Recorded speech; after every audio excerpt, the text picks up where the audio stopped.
Sir thank you అధ్యక్ష. ముఖ్యంగా Visakha steel ప్లాంట్కి సంబంధించి అధ్యక్ష, ఇది ఒక పార్టీకి సంబంధించో లేదంటే కొద్దిమంది ఒక ప్రాంతానికి సంబంధించి మొత్తం రాష్ట్రానికి సంబంధించింది. చాలాసార్లు పదే పదే నేను అనేక సందర్భాల్లో కూడా చెప్పాను అధ్యక్ష. ఇది చాలా భావోద్వేగం, చాలా త్యాగాల మధ్య నడుమున వచ్చిన స్టీల్ ప్లాంట్ అధ్యక్ష.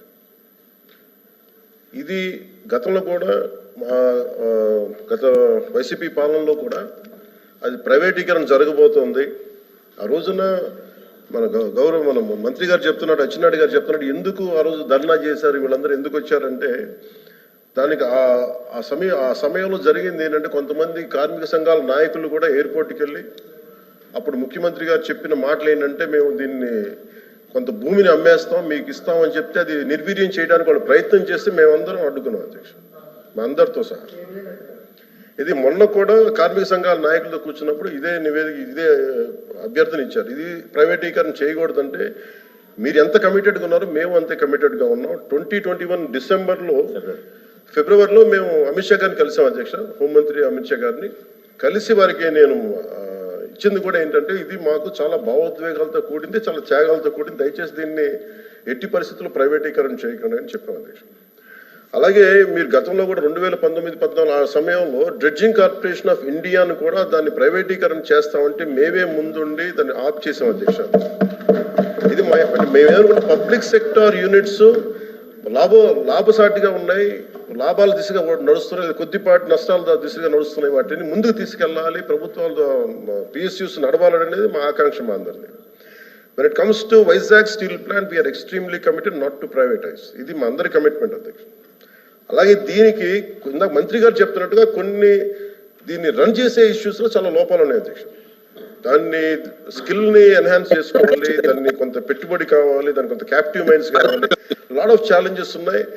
ప్రతిసారి నేను కార్మిక సంఘాలతో కూడా ప్రత్యేకించి ఈ మధ్యన ఒక 4 రోజుల క్రితం కూడా మాట్లాడడం జరిగింది అధ్యక్ష. వాళ్ళు కూర్చోబెట్టి దానికి సంబంధించి మీరు ఒక సమగ్రమైన ఒక కార్యాచరణ ఇవ్వండి మాకు, మీరు వస్తే నేను కేంద్ర ప్రభుత్వం నేను ప్రత్యేకించి నేను కూడా నాకు సంబంధించి నేను కూడా తీసుకెళ్తాను తెలియజేస్తాను అధ్యక్ష. So we are extremely committed not to private this.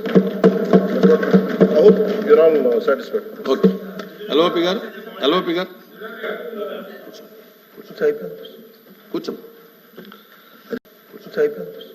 కూర్చో. అధ్యక్ష, ఇది చాలా సెంటిమెంట్తో కూడుకున్న అంశం అధ్యక్ష. విశాఖ స్టీల్ ప్లాంట్ ఇది ఇందాక వారు చెప్పినట్టు ఇది ఒక పార్టీకో లేదా ఒక వ్యక్తికో ఒక సంస్థకో సంబంధించింది కాదు అధ్యక్ష. ఇది విశాఖ హక్కు, ఆంధ్రుల హక్కు, మన రాష్ట్రంలో ఉన్న ఆంధ్రుల తాలూకు హక్కు అధ్యక్ష. 32 మంది ప్రాణ త్యాగాలతో అయింది.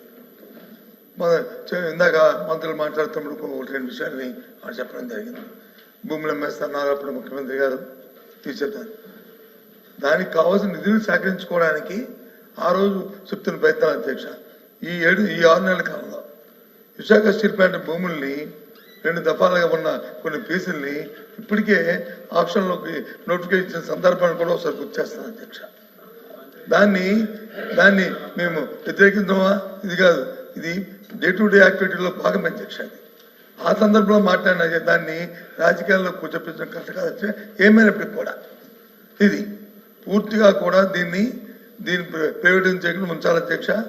ఆ రోజు స్వయాన ప్రధానమంత్రి గారు విశాఖపట్నం సభకు వచ్చినప్పుడు సాక్షాత్తు ఆనాటి ముఖ్యమంత్రి జగన్మోహన్ రెడ్డి గారు మొత్తం సభా సాక్షిగా లక్షలాది మంది ప్రజలు ఉంటుండగా ఆ రోజు విశాఖపట్నం స్టీల్ ప్లాంట్ ప్రైవేటీకరణ చేయడం వీలు లేదు, మేము అర్థిస్తున్నాము, ఇది మా తాలూకా, ఇది మా సెంటిమెంట్ అని చెప్పి ఆ రోజు ముఖ్యమంత్రి గారి సందర్భాలు కూడా ఒకసారి జ్ఞాపకం చేస్తాను అధ్యక్ష. ఎందుకంటే ఇది అన్ని పార్టీల తాలూకు కమిట్మెంట్ వాళ్ళు తప్ప ఇది ఏ ఒక్కరితోనో అవుతుందో అనుకుంటే మాత్రం పొరపాటు అధ్యక్ష. ఏదైతే రాష్ట్రంలో దేశంలో ఉన్న మిగతా రాష్ట్రాల్లో జరుగుతున్న అంశాలు ఉన్నాయో ఆ ప్రకారమే దీన్ని కూడా అందరం సమస్యగా దీన్ని కాపాడుకోవడం బాధిస్తుంది. పూర్తిగా మా తరఫున, మా పార్టీ తరఫున, మా బాధ్యతగా ఈ హక్కుని ఏదైతే విశాఖపట్నం స్టీల్ ప్లాంట్ అనేదాన్ని ఏది ఉందో దాన్ని చేస్తే మాత్రం దాన్ని పోరాడతాం అధ్యక్ష, దాన్ని కాపాడడం ప్రయత్నిస్తాం అధ్యక్ష. ఏదైతే ఇప్పుడు గౌరవ సభ్యులు చెప్పారో కుటుంబంలో నాయకులు అచ్చెన్నాయుడు గారు కానీ లేదా పవన్ కళ్యాణ్ గారు చెప్పారు, ఆ మాట మీద కట్టుబడి ఉండి దీన్ని ప్రైవేటీకరణ చేయాలనేది మా తాలూకా డిమాండ్ యాక్చువల్గా చేయాలని కోరుతున్నాం అధ్యక్ష.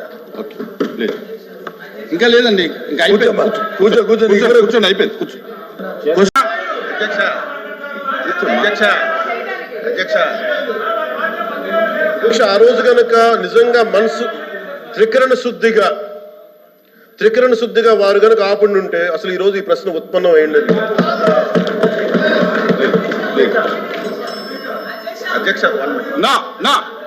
నా క్వశ్చన్ ఇస్ ఓవర్. కూర్చోండి కూర్చోండి ఇంకొద్దు కూర్చో ప్లీజ్ కాంట్రవర్సీ.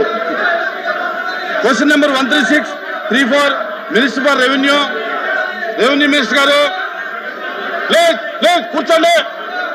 అయిపోయింది కూర్చోండి. నా కూర్చోండి. అయిపోయింది క్వశ్చన్ అయిపోయింది. కూర్చోండి ప్లీజ్ కూర్చోండి. ఎందుకు కూర్చోండి. క్వశ్చన్ అయిపోయింది. నా మీరు ఇలాగా కూర్చోవయ్యా స్వామి కూర్చో రాహుల్ కూర్చో.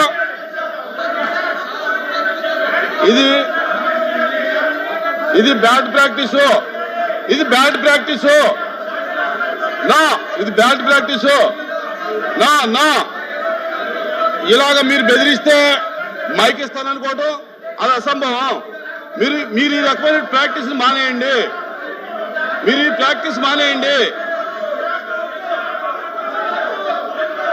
నా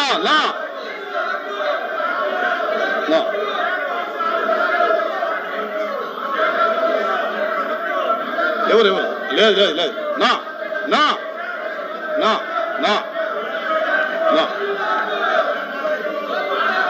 ఎవరు ఆ క్వశ్చన్ అయిపోయింది. ఏమో లేదు అది లేదు. అరే ఎందుకు వస్తారా మీరు? ఏంటి దేనికి వస్తారు మీరు దేనికి వస్తారు చెప్పండి. మీరు దేనికి వస్తున్నారు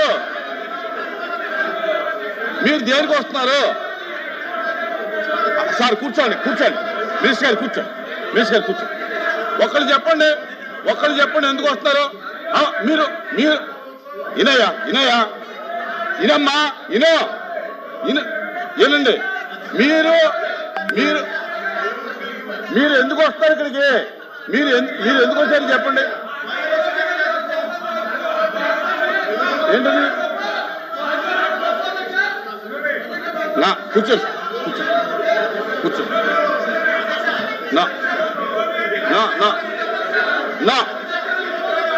ఇలా వస్తే ఇవ్వను.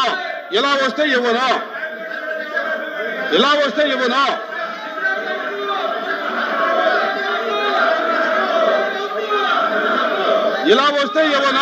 మైక్ ఇవ్వను. ఇలా వస్తే ఇలాగ మీరు ఈ ప్రాక్టీస్ ఇటువంటి ప్రాక్టీస్ చేస్తే నేను ఒప్పుకోను.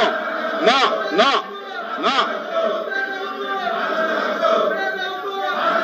కూర్చోండి దయచేసి కూర్చోండి. ప్లీజ్ కూర్చోండి. నా ఇవ్వను. ఇలా మీరు ఈ రకమైన ప్రాక్టీస్ చేస్తే ఇవ్వను. The house is adjourned for 5 minutes.